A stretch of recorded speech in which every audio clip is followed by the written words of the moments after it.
خودشون بفهمن. آیا میبینیم که گفتمان‌های کمی دوره از همدیگه؟ برای این نزدیکی این گفتمان‌ها چی باید کرد؟ آیا باید هر کس راه خودشو بره و یا یک طریق به یک گفتمان نزدیک به هم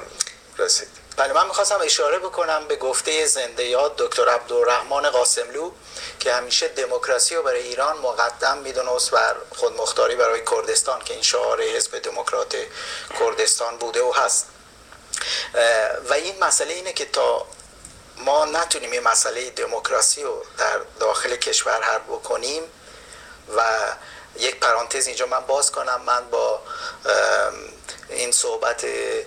دکتر خلیقی که میگن ملیت‌های مختلف ما هستیم در ایران، من فکر میکنم ما یک ملت هستیم، ملت ایران هستیم و قومیت‌های مختلف از فارس، کرد، بلوچ، عرب. من این تعریف رو میدم از ملت ایران و ما وقتی که دموکراسی هم ما میتونیم گام به گام اگر واقع گرایانه بهش نگاه کنیم به طرفش بریم و طبیعتاً باید خواستهای قومی، طبیعتاً الان ببینید همین همبستگی کردستان، همین اعتصاب کردستان چه دلگرمی به تمام سرتاسر ایران داده و طبیعتاً باید خواستهای قومی بهش توجه بشه. مهندس موسوی توی یکی از آخرین صحبتاش، بیانیهاش بود، گفت که به خواستهای قومی کم توجهی شده. طبیعتاً باید توجه بیشتر کرد و اصلا جنبش سبز ساخته شده از این جنبش های مدنی، جنبش زنان، جنبش دانشجوی، معلمان، کارگران که امیدواریم نقششون بیشتر بشه و قومیت ها. درست میفرمایید شما و همه این جنبش سبز از اینا تشکیل شده، منتها همه اینها یه خواستهایی دارن که تمام این خواستها محترم هست، مثلا برابری زن و مرد، منتها ما باید واقعیت رو بپذیریم. ما یه قانون اساسی داریم که درش، البته قانون اساسی وحی منزل نیست، منتها ما الان با یه قانون اساسی روبرو هستیم که برابری زن و مرد رو به رسمیت نمیشناسه و طبیعتاً شما اگر بشینی با مهندس موسوی یا دکتر زهرا رهنورد همسر ایشون صحبت کنید، میبینید که خیلی اینا طرفدار حقوق زنان هستند. منتها اگر بیایم اینو به عنوان خواست برابری زن و مرد توی جنبش بذاریم، چون خیلی هم چیز خوبیه، یا خواست لغو اعدام که بعضیا مطرح میکنن و خب طرفداران زیادی هم داره، این هم خیلی چیز خوبیه، مطابق حقوق بشر هست و خیلی انسانی است، یا دست یافتن قومیت ها به حقوق خودشون، اونم کاملا هیچ عقل سلیمی، هیچ اندیشه دموکراسی خواهانه مخالفش نیست. ولی اگر همه این خواست ها رو بگنجونیم، آیا فکر نمی کنیم یک مقداری غیر واقع بینانه یک سری خواستهایی گذاشتیم پیش روی جنبش که با اون ظرفیت نمیخونه و باعث ریزش نیرو میشه، باعث تفرقه و تشتت میشه و اون نرسیدن به اهداف مرحله جنبش صبر ضرباتش به کارگران، به قومیت ها، به زنان هم خواهد خورد. الان یه سوال من اینه، اگر یک جنبشی که نتونه حداقل خواستهای دموکراتیک و عمومی رو جذب کنه تو بدنه خودش، اصلا فرضاً به پیروزی هم برسه، اون وقت هم خب میگه اگه این قوانین رو بیاییم و به رفراندوم بگذاریم و به اصطلاح جزء برنامه خودمون قرار بدیم، اون وقت مردم به ما رأی نخواهند داد، به مخالفین رأی خواهند داد. در واقع تداوم همین اندیشه خواهد بود دیگه. شو ببینین خواستهای عمومی جنبش که به نفع کردها هست، به نفع بلوچها هست، به نفع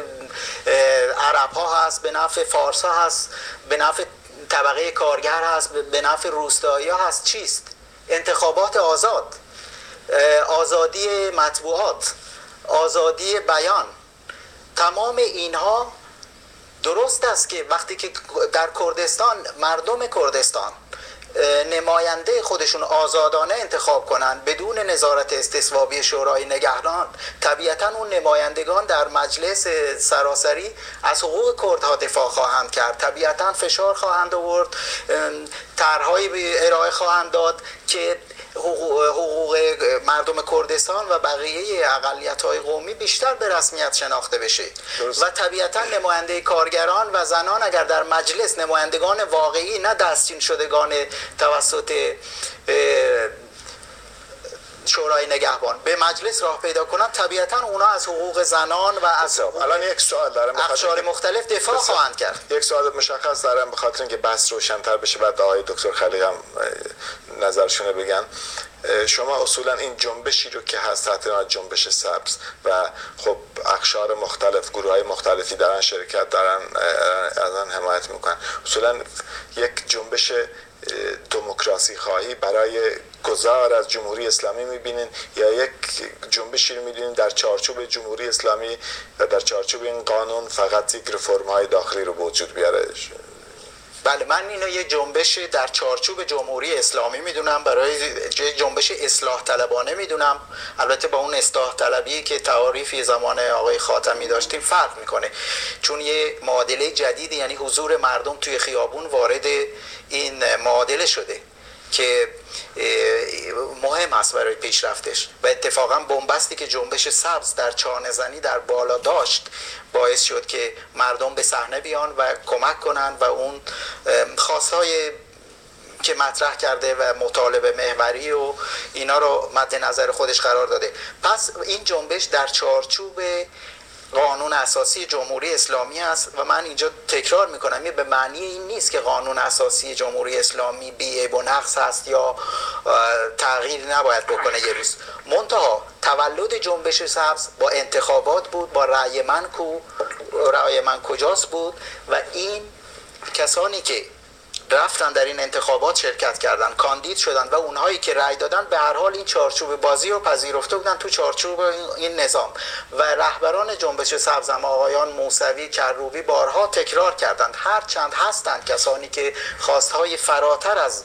اون خواستهای رهبران جنبش سبز در داخل ایران مطرح میکنن، منتها هسته اصلی جنبش سبز رعایت و اجرای بدون تنازل قانون اساسیه که آقای موسوی هم بهش تاکید کردن بارها و اگرم در آینده طبیعتاً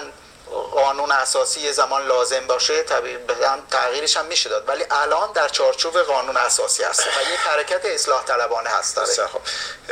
آقای دکتر خلیقی با توجه به خانم آقای